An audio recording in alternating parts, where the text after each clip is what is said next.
signs of corruption away. Aloy, how kind of you to spend a moment with me before you depart. There can be no doubt now. You are a blessing made flesh, the will of the goddess incarnate. It's really not that simple, Tirsa. But I guess it's close enough. I know the path ahead will be dangerous. To kill a metal devil sounds impossible, but I believe in you. Thank you. Tirsa, I want to know Rost's story. Why he was made an outcast. He never told me. Said he took an oath of silence. What did he do? Oh. Yes, that. What crime did he commit? I will tell you if you wish. But it is a long story. Are you sure you want to hear it now? Of course I want to hear it. Tell me. Rost never committed any crime. He was an outcast by choice. What? What do you mean? Many years ago, before the derangement, before the Red Raids, a band of murderous outlanders, 12 in number, struck without warning. At Mother's Vigil, they took hostages, and then pressed on, headed for Devil's Thirst. Mother's Vigil? Where's that? You would know it as the Forsaken Village, near the Karja border. But at the time, many families lived there. Rost's was one of them. His mate was killed fighting the Outlanders, and his daughter was among those taken hostage. His daughter? What was her name? Alana. She was just 6 years old. Nora Braves couldn't stop 12 Outlanders? Or rescue the hostages? It was quite impossible. We outnumbered them, but every time a Brave came within bowshot, the Outlanders killed a hostage. What did they come here to do? That was never discovered. We couldn't track closely enough to observe them. We know they camped beyond Devil's Thirst for 2 days. There were reports of strange noises. And then, as suddenly as they came, the Outlanders made their way back to the border and disappeared. What happened to Rost's daughter? She was killed? Rost was one of the Braves who tracked the Outlanders, keeping his distance. There were 6 hostages still alive when they reached the border. Alana among them. Rather than release them, the Outlanders slit their throats and left the corpses just across the border, mocking us. Why? Cruelty. They knew the faithful Nora would not leave the sacred land to collect the bodies, let alone pursue them. They thought themselves safe from our vengeance.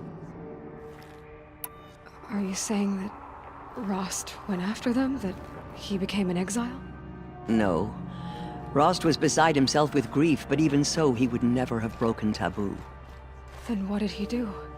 He called upon the most terrible and secret rite of the Nora tribe. He begged to be made a Death Seeker. A Death Seeker? What is that?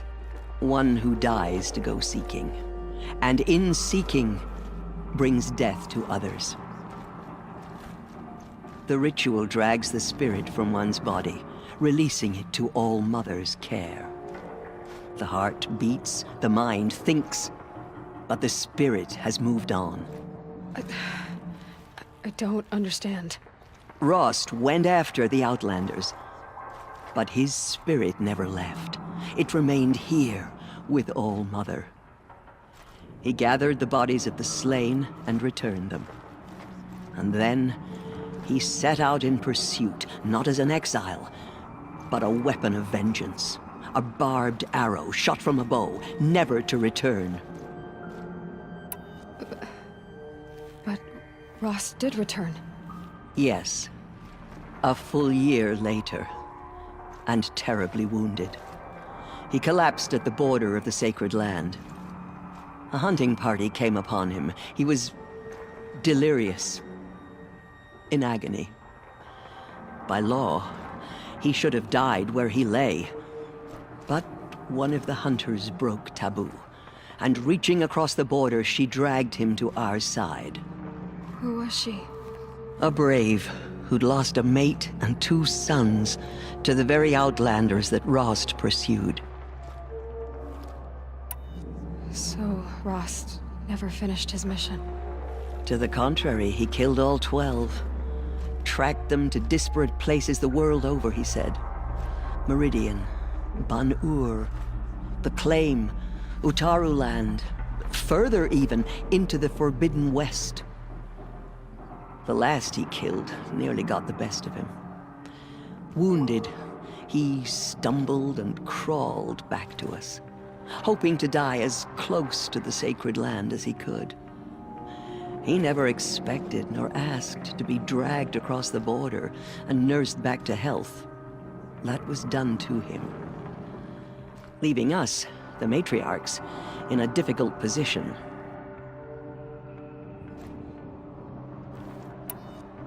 Why couldn't you just welcome him back?